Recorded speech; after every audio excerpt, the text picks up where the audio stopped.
Trying to live for Christ alone never works. Living for Christ with a few who have your back always works.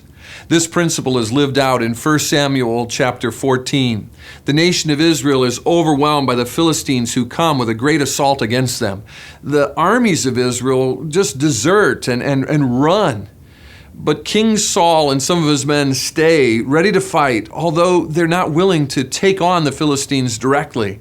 But his son Jonathan, who is the prince and who is a general in the army, believes that God is going to give him the victory. If just he goes against a few of the Philistines, God will do something and give a great victory that day. So he turns to his armor bearer, who's like a friend to him, travels with him through the battles of life. And he says to him, I believe God is going to give us this opportunity. And in 1 Samuel 14, verse 7, the armor bearer, Jonathan's friend, this unnamed character, says to Jonathan, do what is ever in your mind. I am with you, heart and soul. Do you have that kind of friend? Someone who will stand with you in battle, that even when the odds are overwhelming, they encourage you to trust God? All of us need those kinds of friends who speak into our lives for God. We all need an armor bearer or two who travel with us through the struggles, through the ups and the downs of life.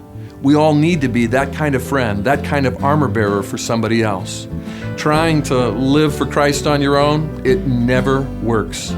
But living for Christ with a few who've got your back no matter what, it always works.